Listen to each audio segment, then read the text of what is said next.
PSL 9 17 फरवरी से start है। तो आपको बताते हैं कि आप इसकी टिकट ऑनलाइन कैसे परचेज़ कर सकते हैं। तो आपने क्रोम पे जाके pcb.tcs.com.pk सेलेक्ट करना है। तो आपके सामने ये TCS की विंडो ओपन हो जाएगी, जो ख़ास तौर पे ऑनलाइन परचेज़ के लिए बनाई गई है। आप अपनी मर्ज़ी से जनरल, VIP या कोई भी टिकट परचेज़ कर सकते हैं। तो ये हमने ओपन कर लिया है। ये पहला मैच है 17 फरवरी को लाहौर कलंदर और इस्लामाबाद के दरमियान। इसी तरह ये मैं आपको स्क्रॉल डाउन करके बता रहा हूँ कि ये सारे मैच जितने भी PSL के हैं उसकी डिटेल आ रही है। आप जिसको भी परचेज़ करना चाहते हैं उसको आपने सेलेक्ट करना है। तो हम आपको पहले मैच का ही बता देते हैं। तो यहाँ सेलेक्ट करने के बाद ये वाली जब विंडो आपके सामने ओपन हो जाएगी तो यहाँ पे आपने ये ऊपर क्लिक नहीं करना, इसे ऐसे ही रहने देना। आई एम फॉरेनर या ओवरसीज़ बायर, इसे ज़ीरो यानी कि नील ही रखना है। उसके बाद आपने यहाँ पे अपना CNIC नंबर जो आपका है जिस पे आप परचेज़ करना चाहते हैं वो लिखना है। नंबर ऑफ़ सीट लिखनी है, आप कितनी परचेज़ कर रहे हैं, हम फ़िलहाल एक ही लिख रहे हैं। इसके बाद आपने अपना जो रजिस्टर्ड नंबर है जिस पे आपको OTP भी आएगा वो आपने यहाँ पे एंटर करना है। इसके बाद आपने सेंड OTP को सिलेक्ट कर लेना है। तो आपके नंबर पे 4 हिस्सों का एक OTP आएगा, उसे आपने यहाँ पे एंटर योर OTP की जगह आपको नज़र आ रही है यहाँ पे आपने उसे एंटर कर देना है। तो हम उसे यहाँ पे एंटर कर देते हैं। मैं रिसीव हो चुका है। तो उसके बाद ये देखें फर्दर एक विंडो ओपन हो गई है।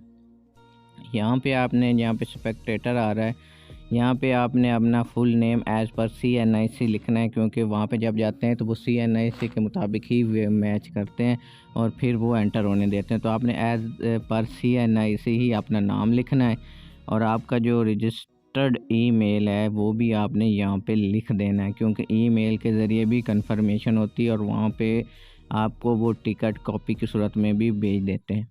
उसके बाद यहाँ पे आपने अपना CNIC नंबर लिखना है और आपको बताता चलूँ यहाँ जो यहाँ पे स्टेरिक आ रहा है ये मस्ट है, और बाकी आप जहाँ पे स्टेरिक नहीं है उसे आप छोड़ भी सकते हैं। यहाँ नीचे मोबाइल नंबर आपने लिखने के बाद अपनी सिटी सेलेक्ट कर लेनी है। आप जहाँ के भी रिहाइश है आपकी है आपने उसको सेलेक्ट कर लेना है। तो हमारा जो डिस्ट्रिक्ट है ये सिटी है अपना, उसके मुताबिक इसको सेलेक्ट कर लेते हैं। नीचे एड्रेस, आपने एड्रेस भी यहाँ पे एज़ पर अपना CNIC देना है। वो एड्रेस भी CNIC देना है ताकि अगर आपको TCS के ज़रिए भी डिलीवरी लेनी हो तो आपका वो एड्रेस जो बिल्कुल ठीक हो। तो यहाँ पे मैं अपना एड्रेस लिख रहा हूँ। एड्रेस लिखने के बाद आपने सेल्फ पिकअप पे फ़िलहाल क्लिक कर रहे हैं। तो इसके बाद हमने सीट सिलेक्शन करनी है। तो ये देखें अब हम सीट सिलेक्शन में आ गए हैं। ये ग्राउंड है, इस पे आपको डिफरेंट एनक्लोजर लिस्ट नज़र आ रही है। ये नीचे मैं आपको दिखा भी रहा हूँ, वसीम अकरम एनक्लोजर। इसके नीचे फर्दर और भी हैं, मैं आपको अभी स्क्रॉल डाउन करके दिखाता हूँ। तो यहाँ पे एक और बात आपको बता दूँ, ये नीचे आप मैं पहले आपको स्क्रॉल डाउन करके दिखा दूँ। ये आपके सामने जितने भी एनक्लोजर हैं वो सामने आपके नीचे नज़र आ रहे हैं। सईद अजमल हो गया, इंज़मामुल हक हो गया, नज़र मोहम्मद और वसीम अकरम गैलरी। ये जितने भी आप जो भी इसमें सेलेक्ट करना चाहें वो आप कर सकते हैं। तो यहाँ पे जो VIP हैं वो रेड में शो हो रहे हैं, प्रीमियम आपको येलो, फर्स्ट क्लास में आपको ग्रीन, जनरल में ब्लू और जो वाइट में ये टीमों के लिए है कि वो यहाँ पे अपना ड्रेसिंग रूम रखेंगे। तो ये आपको मैं मज़ीद इसे क्लैरिफाई कर देता हूँ। इस तरह स्टेडियम में ये आपको नज़र आएगा। अगर आप VIP सेलेक्ट करते हैं तो आप इस जहाँ पे ये क्लोज़र बने हुए हैं इसी तरह मैच आप वहाँ पे बैठ के देख सकते हैं। अगर साइड से देखना है तो आपको जनरल सीट उसमें सेलेक्ट करनी पड़ेगी जो कि ब्लू कलर में है। तो ये अब आप पे डिपेंड करता है। तो हम फ़िलहाल रेड को सिलेक्ट कर रहे हैं VIP। तो ये अभी जो अवेलेबल सीट आपके सामने आ रही हैं वो येलो में है। जो येलो कलर में आपको शो हो रहा है ये अवेलेबल सीट है, इसे आप सेलेक्ट कर सकते हैं और जो बाकी आपको नज़र आ रही हैं वो रिज़र्व हो चुकी हैं।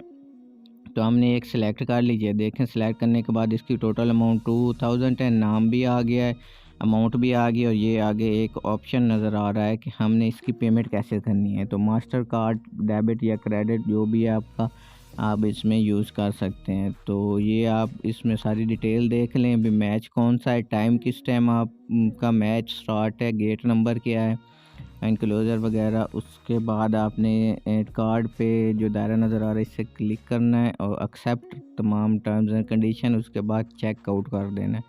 तो चेकआउट करने के बाद आपको एक और विंडो नज़र आ जाएगी। मैं आपको बताता हूँ कि आपको इसमें क्या करना है। ये आ गया, यहाँ से अब आपका पेमेंट ऑप्शन शुरू हो गया। ये 5 मिनट के अंदर एक्सपायर हो जाएगा। यहाँ पे आपने कार्ड नंबर एंटर करना है। ये बिलिंग डिटेल नीचे आ रही है, भी किस तरह ये बिलिंग डिटेल क्रिएट हो रही है, अमाउंट कितनी है, ये सारी डिटेल आपने एक दफ़ा फिर देख लेनी है। और उसके बाद आपने अपना एटीएम कार्ड का जो नंबर होता है 16 अंकों का, वो यहाँ पे एंटर कर देना है और उसके बाद इसको प्रोसीड कर देना। प्रोसीड करने के बाद आपके मोबाइल पे या ईमेल जो है उस पे एक ओटीपी आएगा, उसे आपने वेरीफाई करना है। तो वेरीफाई करने के बाद जो आपकी पेमेंट है वहाँ पे ट्रांसफ़र हो जाएगी। उसका रेफरेंस नंबर भी आपने अपने पास सेव कर देना और इस तरह आप ऑनलाइन टिकट परचेज़ कर सकते हैं।